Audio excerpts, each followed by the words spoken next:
Allahabad high court एक ऐसी संस्था जिसका नाम सुनते ही कई सारे वादों, विवादों और न्याय का अनुभव होने लगता है।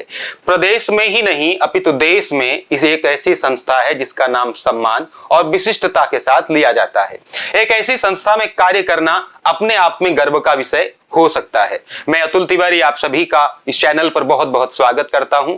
आज की इस वीडियो में हम लोग आगामी आरओ 2024 भर्ती जो कि इलाहाबाद हाईकोर्ट के द्वारा निकाली जानी है उसकी संपूर्ण जानकारी प्राप्त कर रहे होंगे। इस वीडियो के बाद आपके मन में किसी भी तरह का संदेह नहीं रह जाएगा, चाहे वो योग्यता को लेकर हो, कंप्यूटर की योग्यता को लेकर हो, परीक्षा पैटर्न को लेकर हो, सिलेबस को लेकर हो, टाइपिंग को लेकर हो, सारे संदेह इस वीडियो में दूर हो जाएंगे। और अगर आपने इस वीडियो को गंभीरता से सुना, समझा और इसकी जानकारियों का सदुपयोग किया तो निश्चित रूप से आने वाली भर्ती में आप औरों से कहीं आगे रहेंगे। वैसे इलाहाबाद हाईकोर्ट हमारे जीवन को भी बहुत प्रभावित करता है और ऐसी संस्था में कार्य करने के लिए हमें जी तोड़ मेहनत करनी पड़े तो हमें कभी भी पीछे नहीं हटना चाहिए।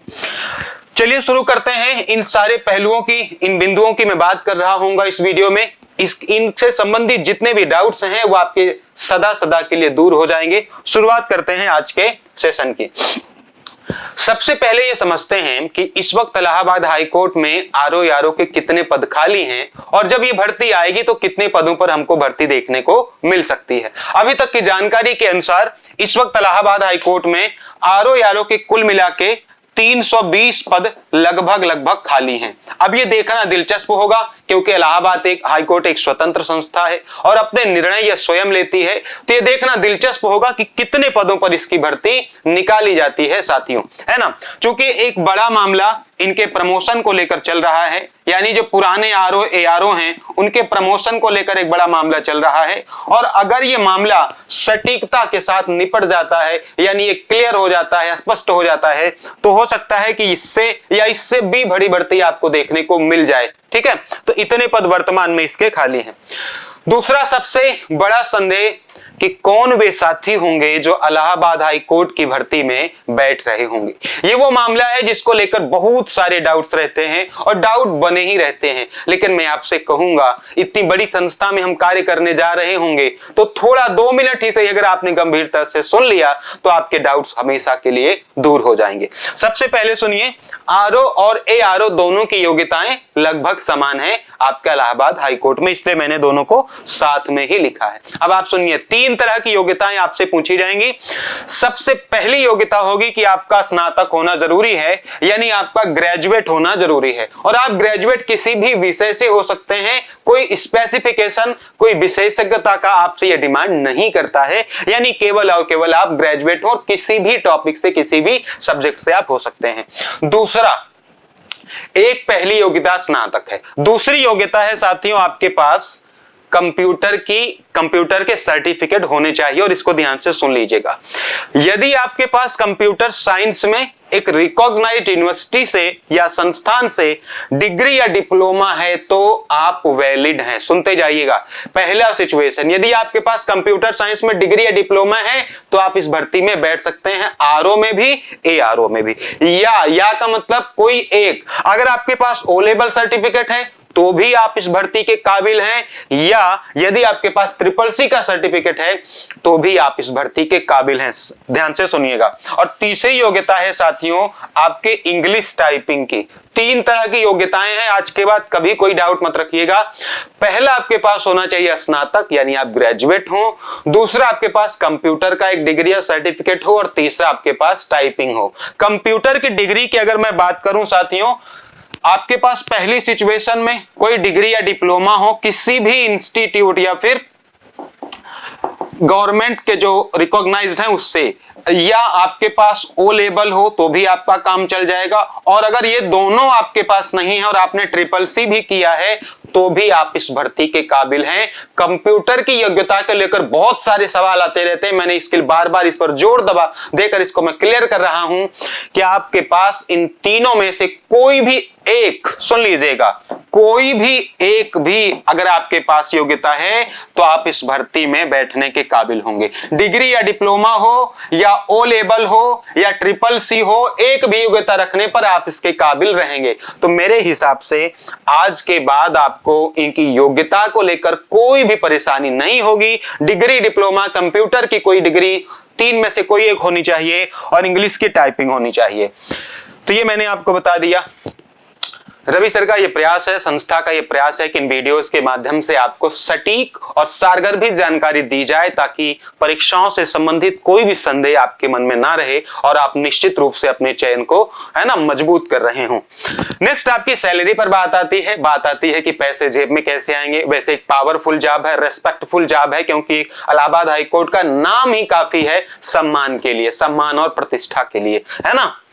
आरओ की सैलरी 4800 ग्रेड पे की है और 47,600 से 1,51,110 के वेतनमान इस रेंज में, और इसकी शुरुआती सैलरी लगभग 70 से 72,000 होगी। एआरओ की सैलरी 44,900 से 1,42,400 के रेंज में है और 4600 ग्रेड पे की नौकरी है। इसकी जो शुरुआती सैलरी होगी वो लगभग इस वक्त 65 के इसकी होगी और लगभग 70 से 72,000 इसकी होगी। यानी सैलरी के मामले में भी ये नौकरी बहुत जबरदस्त है। 3 मामलों में इसे मैं बहुत अच्छा मानता हूं। पहला, सैलरी इसकी बहुत जबरदस्त है। दूसरा, इसमें रेस्पेक्ट आपकी बहुत अच्छी है, प्रतिष्ठा आपकी बहुत अच्छी है, सोशल रेस्पेक्ट आपकी बहुत सुंदर होगी। तीसरी सबसे बड़ी बात इसकी है कि इसकी पोस्टिंग आपके शहरों के नजदीक होगी, या तो इलाहाबाद में या तो लखनऊ में, 2 ही जगह इसकी पोस्टिंग हो सकती है। 3 मामलों में बहुत शानदार है।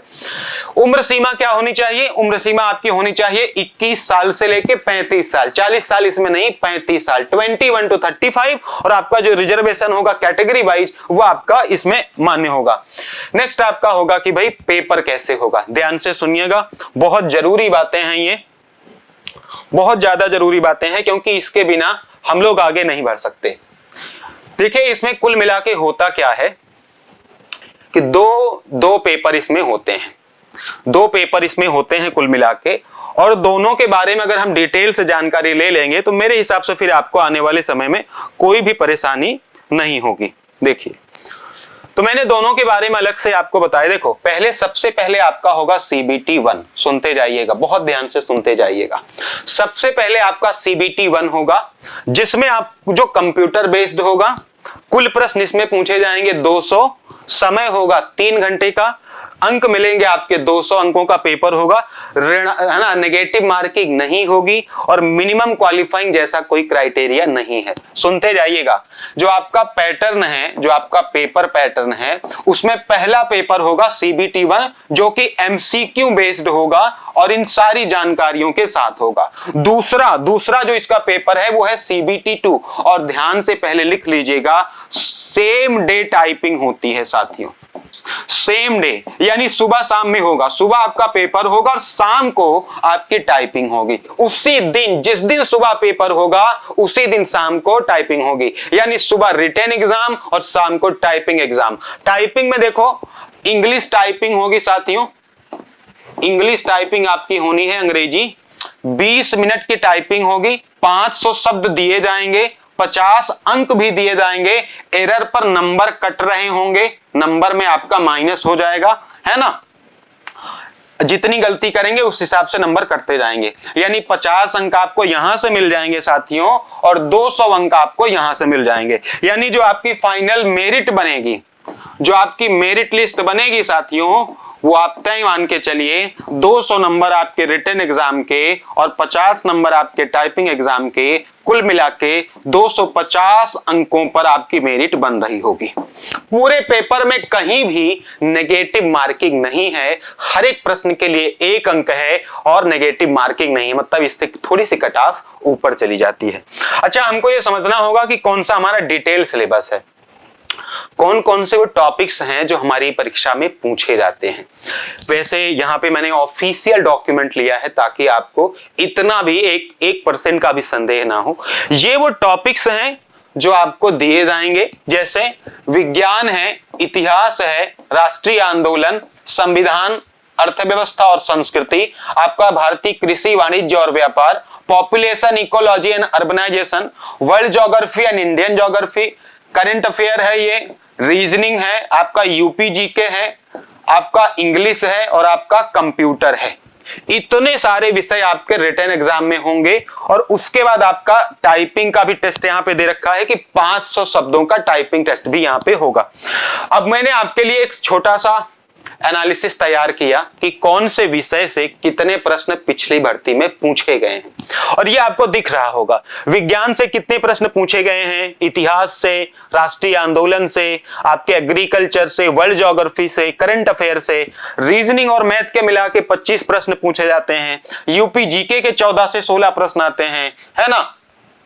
इंग्लिश और हिंदी 10-10 की आई थी पिछली बार, और आपका कंप्यूटर आया था 25 अंकों का। दो चीजें एकदम क्लियर कर दूं, रीजनिंग मैथ 25 की, कंप्यूटर 25 का।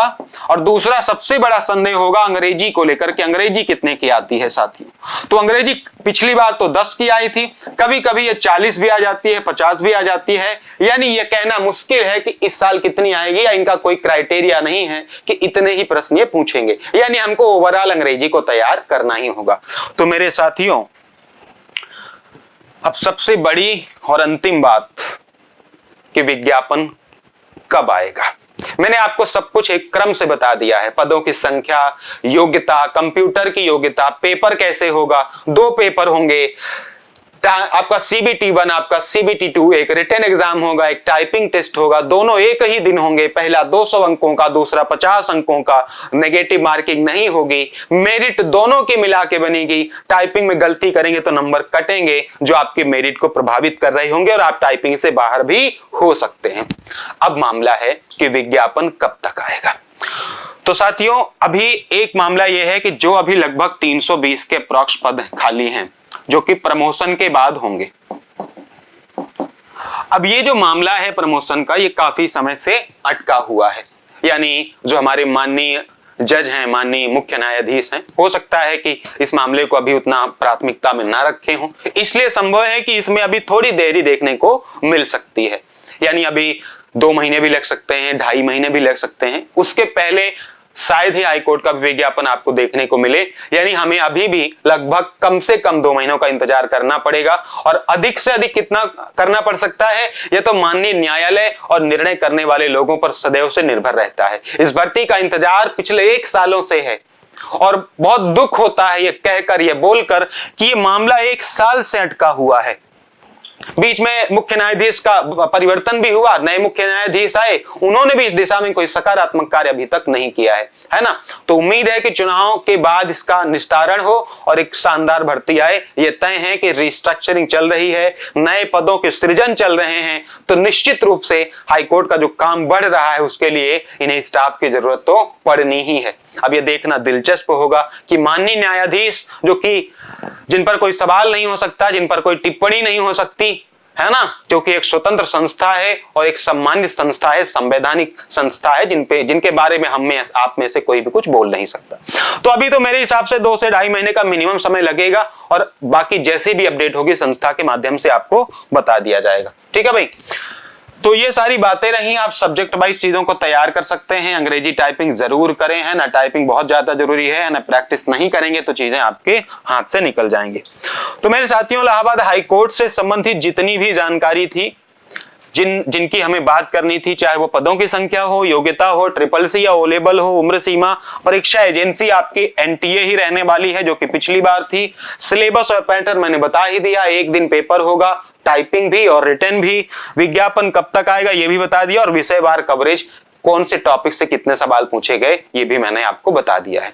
अब आपका काम है कि जो भी इलाहाबाद हाईकोर्ट की तैयारी कर रहे हैं, इन जानकारियों का सदुपयोग करें। जिन लोगों को इनकी जरूरत है या जो लोग इसकी तैयारी से संबंधित है, संस्था के इस प्रयास को उन लोगों तक पहुंचाएं। हम नित्य नवीन जानकारियां आपके साथ लेकर आते रहेंगे, ताकि किसी भी भर्ती से संबंधित कोई भी संदेह आपके मन में ना हो। एक मेरी तरफ से आपको एडवाइस है कि अगर आप इस भर्ती में बैठना चाहते हैं, और अगर अभी भी आपके पास कंप्यूटर की योग्यता नहीं है, आज भी अगर आपने CCC का फॉर्म भर दिया, तो निश्चित रूप से इस भर्ती के आने तक आप एलिजिबल हो जाएंगे। ठीक है, उम्मीद करता हूं ये जानकारी आपको अच्छी लगेंगी और आप पे उपयोग की रहेंगी। मैं मिलूंगा फिर आपसे इसी जानकारी के साथ, तब तक आप चैनल से जुड़े रहें, चैनल के प्रयासों को आगे बढ़ाते रहें।